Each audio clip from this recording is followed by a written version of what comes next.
Hello and welcome to this video on using the Digital Earth Africa Sandbox effectively. In this video, we'll focus on one of the most important parts of working in the sandbox, and that is how to back up and preserve your work. The sandbox is a cloud-based Jupyter Lab environment that comes preloaded with Digital Earth Africa notebooks, and it is designed for quick analysis and experimentation. But it resets everything when you log out. That means any notebooks you edit or create will be lost unless you save them somewhere else. So in this video, we'll go through practical ways to safeguard your work, including how to download, upload, zip and restore notebooks, and how to use GitHub for version-controlled backup. By the end, you'll know exactly how to keep your work safe, organized, and ready to pick up again in your next session. When users log in, the sandbox automatically loads the default Digital Earth Africa notebooks. You can edit these notebooks during your session to run analysis on different areas of interest, test different workflows, or explore datasets. In the past, only the default notebooks were reset each time you logged in. Any notebooks you created yourself or copies you made would remain available in later sessions. However, things work a bit differently now. Today, everything is reset when the session ends or you log out, including all your edits, any new notebooks, and any copies you've made. Essentially, each new session starts clean, showing only the default Digital Earth Africa repository. The key takeaway is that you must actively back up your work.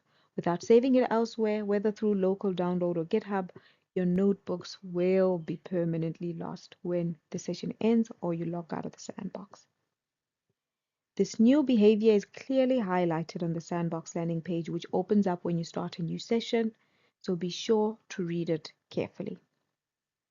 The sandbox remains an excellent space for experimentation and analysis, but it is important to remember that it is a temporary workspace and not permanent storage. So now that we know everything in the sandbox is temporary, the next question is, how do we make sure our work isn't lost when the session ends? You have two options to back up your work before closing your session. You can download notebooks directly to your local computer or a network drive. But before doing that, just make sure the files that you're wanting to download are saved so you don't lose any recent edits. Alternatively, you can use GitHub, a powerful platform for storing notebooks, tracking versions, and managing collaborative projects. Using either one of these methods ensures your work will persist safely beyond the current sandbox session. The simplest way to back up your work is by downloading your notebooks or folders to your computer before ending a session, and then uploading them again when you start a new session. And it's quite easy to download a notebook. First, just make sure that it is saved, and you can do this from the File menu or by pressing Ctrl S. Then find your notebook in the file browser, right-click it, and select Download. It's a good idea to also keep your backups organized. For example, you might want to create a folder called Digital Earth Africa Sandbox Backups on your computer and use clear names like the file name plus the date when you're saving them for version control. When you want to restore your work, simply upload it again from the file browser by clicking the Upload Files button. Select your saved notebook or zip file and wait for it to finish uploading. The files will then appear in your workspace ready to use.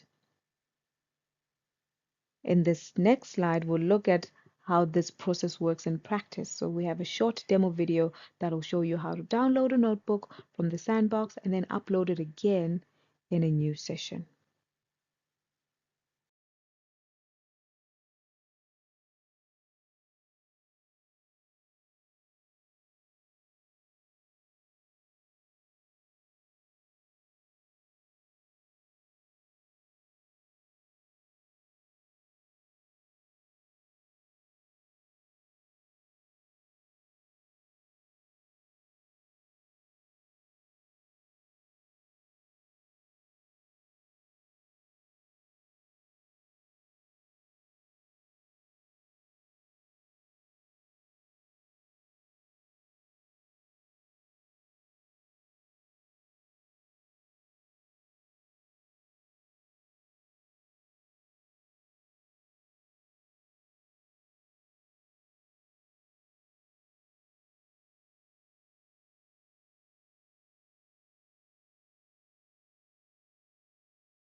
There are a few times when you may want to download an entire folder from the sandbox.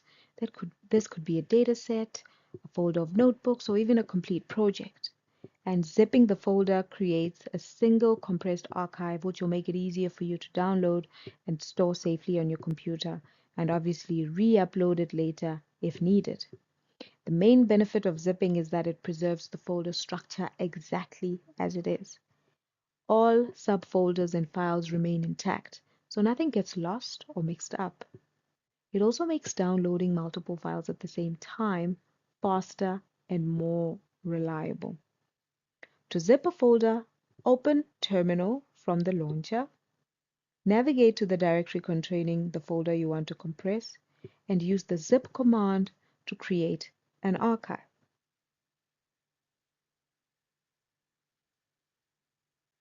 This way, you will include all the files and subfolders in your zip folder. Once the zip folder is created, go back to the file browser where you'll see your new archive and you can right-click and download to your computer. Now you have a complete copy of that folder saved safely. Later, if you want to restore this folder in a new Sandbox session, you can upload the zip file and extract it using a simple unzip command in the terminal. This will restore all the files and subfolders exactly as they were. In the next clip, I'll demonstrate creating a zip archive from a folder in the Sandbox, downloading it to your computer, and then uploading and unzipping it in a new session.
So far, we've seen how to download and upload notebooks and folders to back up your work in the Sandbox.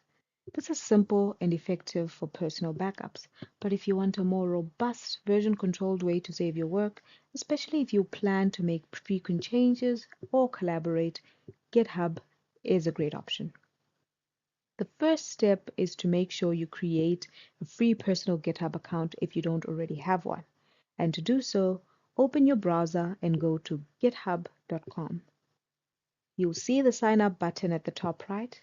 Click it and follow the instructions to create your account.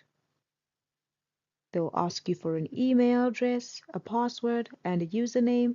Make sure to use an email you actively check and a strong password and a username that identifies you clearly. Once you've entered these details, click Continue, and GitHub will send you a verification code to your email. Check your inbox, copy the code, and enter it when prompted. Verifying your email is essential because without it, you won't be able to actually create or fork repositories later on.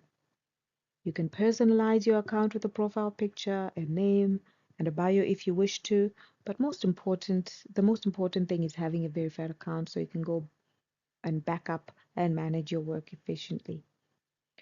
More information on how you can personalize your profile is provided in the link at the bottom there. But afterwards, your GitHub is ready, and we can then move on to the next part of creating your own repository or making copies of the Digital Earth Africa repositories in your own account.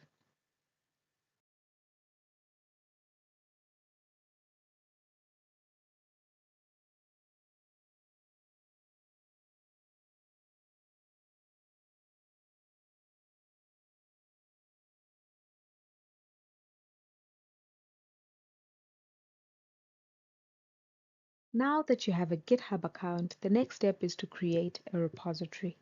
Think of a repository as a dedicated project folder on GitHub where you can safely store your notebooks, datasets, and other files from the Sandbox. To create a repository, click the plus button in the top right corner of GitHub and select New Repository. Give your repository a clear name and a short description. For example, you might want to call it Sandbox Notebooks and describe it as this repository is for backing up my Digital Earth Africa Sandbox notebooks. Decide whether you want your repository to be public or private. A public repository is visible to everyone, while private repositories are only visible to you and collaborators you invite. Check the box to add a README file, which is a simple text file that explains what your project is about. And finally, click Create Repository. Your repository is now ready to use, and you can start adding files and creating branches and backing up your Sandbox work.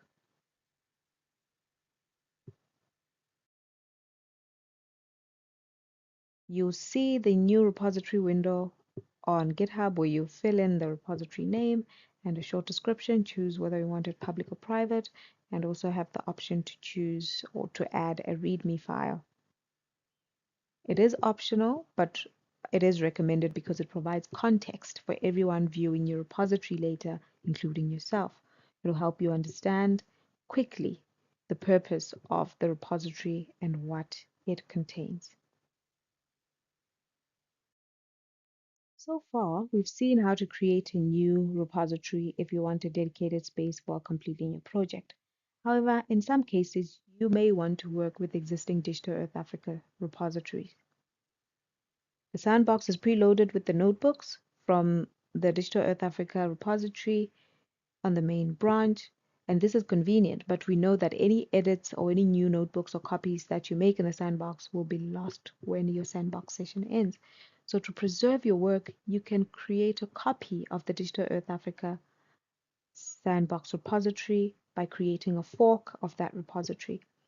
Forking creates a personal copy in your GitHub account, which you can safely edit, commit changes to, and backup. This ensures that nothing is overwritten by the Sandbox's launch behavior. In short, create a new repository for a completely new project if you want, or create a fork of an existing Digital Earth Africa repository to work safely with those Digital Earth Africa notebooks. To create a fork, go to the official Digital Earth Africa Sandbox repository on GitHub. In the top right corner, click Fork. GitHub will create a copy of the repository in your personal account. You can optionally rename your fork or add a description to help distinguish it. This fork repository is your safe workspace. You can make edits, create branches, and push updates from the sandbox without affecting the original repository. However, at this point, your fork only exists on GitHub. It is not yet in the sandbox, and in the next step, I'll show you how to clone this forked repository in the sandbox so you can start editing notebooks there while keeping your work safely backed up.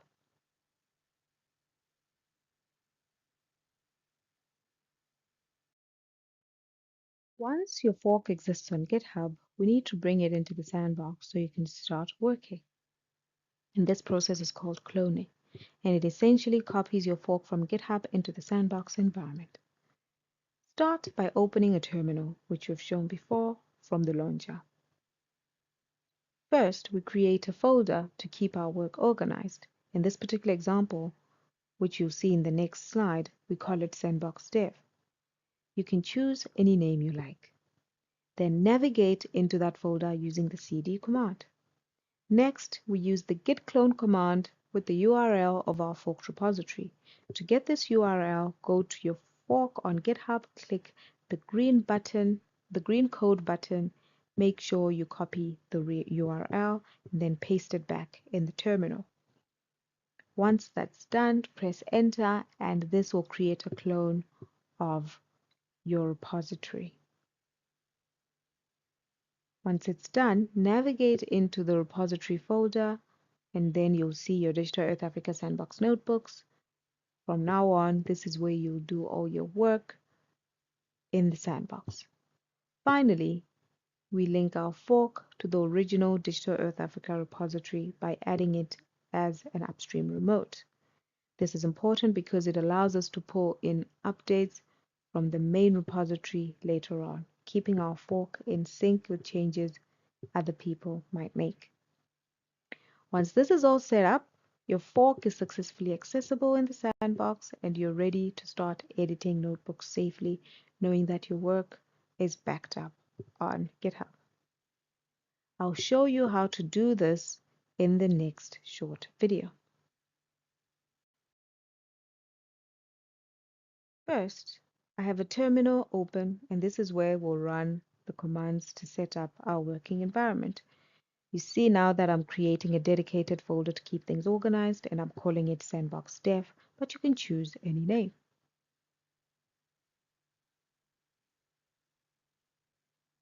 You can see that the folder is created, and I can navigate into it using the cd command.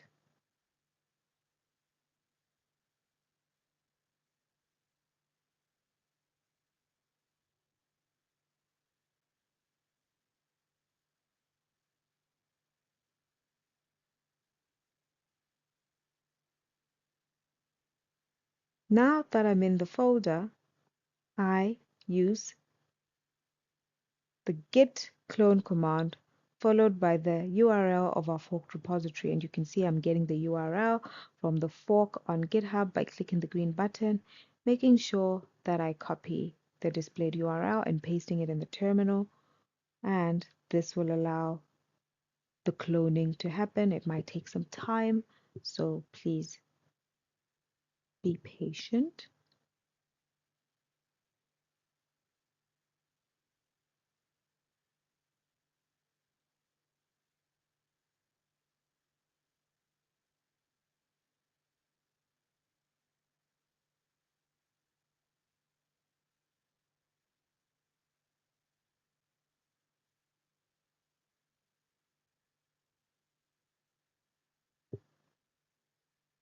Once it's complete, the fork is fully accessible locally in the sandbox, and any edits you make can later be committed and pushed to GitHub, keeping your work safe and version controlled. After cloning your fork into the Sandbox, it's important to keep your copy up to date with the original Digital Earth Africa repository. The main repository may receive updates like new notebooks, bugs fixed, or just slight improvements. And the easiest way to do this is to sync your fork on GitHub. So go to your fork repository page, click on the green sync fork button, and this will allow you to sync. Alternatively, you can sync using uh, the terminal in the Sandbox, and this will allow you to first download the updates of the original repository, ensure you're on the main branch when you do so, merge the changes from upstream, and if you're working on a separate branch, merge that main branch into your created branch, which I'll explain or go into a little bit later on. And make sure you regularly sync your fork to ensure that your work remains compatible with the latest versions of the notebooks and prevents conflicts when starting new branches. Now let's talk using branches and using them safely in your fork repository. The main branch represents the official baseline of your fork. Direct edits to the main branch may be risky because they can conflict with upstream changes when you sync with the original Digital Earth Africa repository. So by creating a new branch, you can work on new features, experiments, or edits to notebooks safely. Basically, branches isolate your work, making it easier to manage multiple tasks at the same time. They also keep your commit history organized and make pull requests cleaner and easier to review. To create a new branch, use the command git checkout -b branch name, the branch name that you want your branch to have. This both creates the branch and then switches you to that branch immediately.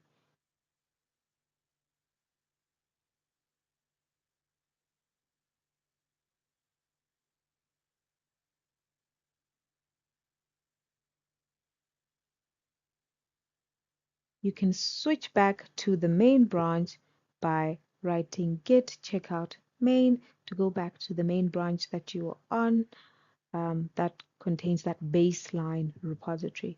But if you then want to go back to the branch you just created, you can do so by writing git checkout branch name, leaving out the -b, which was used to create the branch initially. So once you have this branch, it exists in your repository and you can access it at any time, even in later sessions. Always remember, working in a branch keeps your main branch clean and protects you from accidentally overwriting upstream changes. Once your work is ready, you can merge it back into the main branch via pull requests. But if you want to keep it on the branch, you can do so. Once you've made your changes to notebooks, added new notebooks on the Sandbox, or even some data, and you want to back it up on the GitHub, you can do so by committing and pushing those changes to GitHub. And this is a process that is highlighted by these steps on the screen, where you might want to check your status to see which files you've changed by typing git status in the terminal. And once you know which changes you want to commit and push to your GitHub, you can add those files by typing git add followed by the file names you want to add, or all to add everything. And you can commit the files using a message, git commit -message, and put the message you want to put in there. This is an important thing to include so you know what that commit will include, what changes you're actually making or adding to your repository on GitHub, and push your changes by typing push. But if it is the first time you push, you will have to use git push set upstream origin using the branch name that you're on. We'll showcase this information in the next slide where there's a short video, but an important thing to also note is that GitHub requires authentication. So you will need your username and a password, but the password is not your GitHub password, but rather a personal token that you have to generate and will show in the next picture or the next video. Once you've made changes to notebooks or added new files in your branch, you need to save them to GitHub so you have a permanent version controlled copy. And I'll showcase this um, in this video. Start by checking the status of your repository. You'll see in this particular case we haven't made any changes, so we're on the working branch and there's nothing that we need to send through. But I'll then make a copy of one of the notebooks, which will essentially count as a new notebook that I want to save. And when I check the status again, we'll see that now we do have a change that is eligible to be committed and pushed for backup. So we can add that notebook using git add, the name or the file path for that particular file we want to save. And that will then allow us to stage the notebook to be sent through. After that, we commit the notebook using git commit dash message and then putting our message to say what this update is.